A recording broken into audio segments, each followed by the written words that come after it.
All right, we're just going to hop back in. Scabs Lyric, let's get started. ZD Frostbyte. Let's get it. So ZD, obviously a man who needs no introduction, starting off with Wolf versus the Roy now. So what do you think about this matchup, Scabs? If we're just looking at it like base, take ZD's name out of it. Even though Frostbyte, I'm sure, is a fantastic player. Oh, of course. So it's one of those where I feel like both players and characters can abuse each other when they're in disadvantage, but the problem is the nooch. And I think the Wolf actually has the edge right there. Yeah, that's true.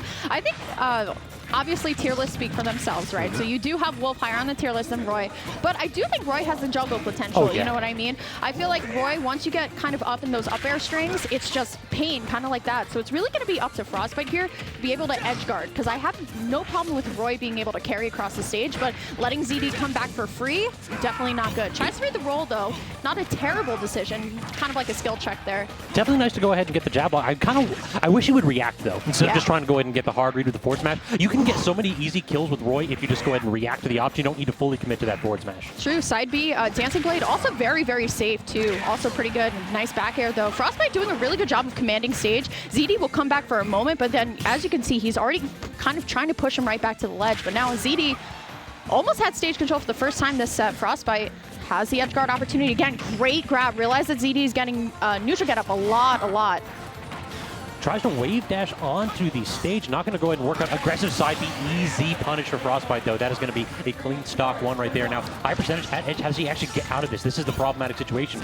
Is ZD able to force him? But what a reversal with that down air. And you know what was also really smart about that, Scabs, is the moment he kind of saw his combo, he didn't actually press it forward. He got the down air into the F tilt, and then he just backed up. He was like, you know what? I'm good. That's enough percentage for me. But now he's in a rough spot. Passes the tech check. Going to be able to return to stage. Here we go. Back in this kind of edge guard situation. I feel like we've spent half of this game so far just watching ZD on the ledge here. And losing both of his stocks that way, too. It feels like as soon as Frostbyte gets ZD into these edge trap situations, ZD just hasn't had an answer yet. Oh, yeah, definitely not. Nice. Great pivot grab by Frostbyte. Ooh, there's that back air. Small sides, yeah. Stage list is definitely very strange here. You know, starting Town and City, I have my tri-state opinions about that.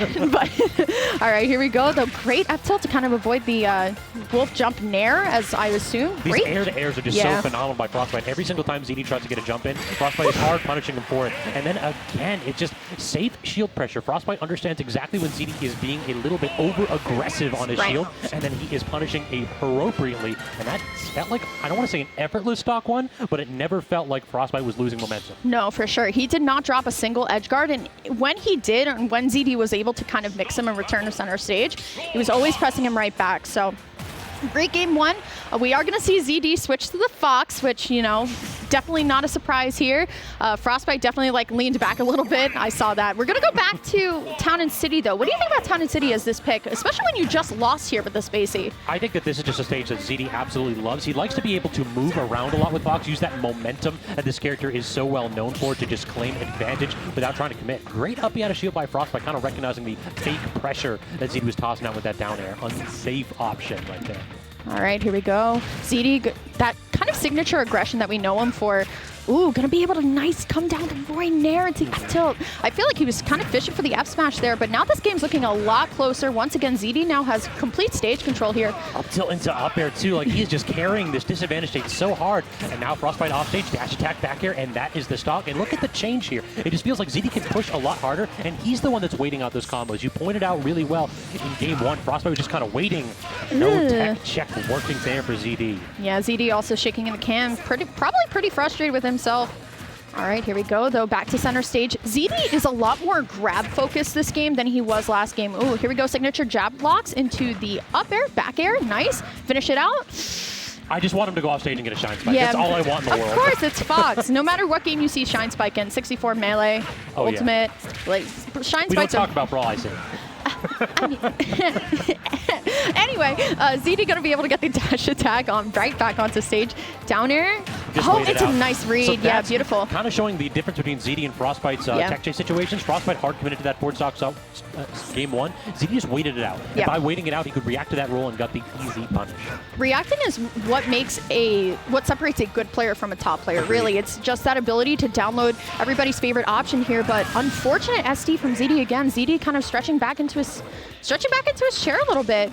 Oh, here we go though. Great forward throw by Frostbyte to kind of mix up the DI. It didn't get much off off of it, but it definitely like made a statement there. It's definitely one of those where ZD had to roll away from that. If he did any other option, he was going to get blown up, and Frostbyte, now he's just getting put into the vortex. I love ZD's like appropriate up smashes. He's ending his combos with max damage, just saying, I'm going to be as safe as possible. Awkward angle on that up air. Now Frostbyte got another edge trap situation. ZD just tries to jump through it and succeeds for once. Frostbyte did not get that covered. Ooh, okay, I love the read on that. I actually felt like he was going to go for another throw, but here we go. We know Frostbyte doesn't drop these edge guards so easily, but he's actually letting ZD come back to center stage. Ton of respect, too much in my zone. Yeah, no, for sure. We know what you can do. Is that back air going to be enough? And that's a 2-0 for Frostbyte over ZD. Amazing stuff.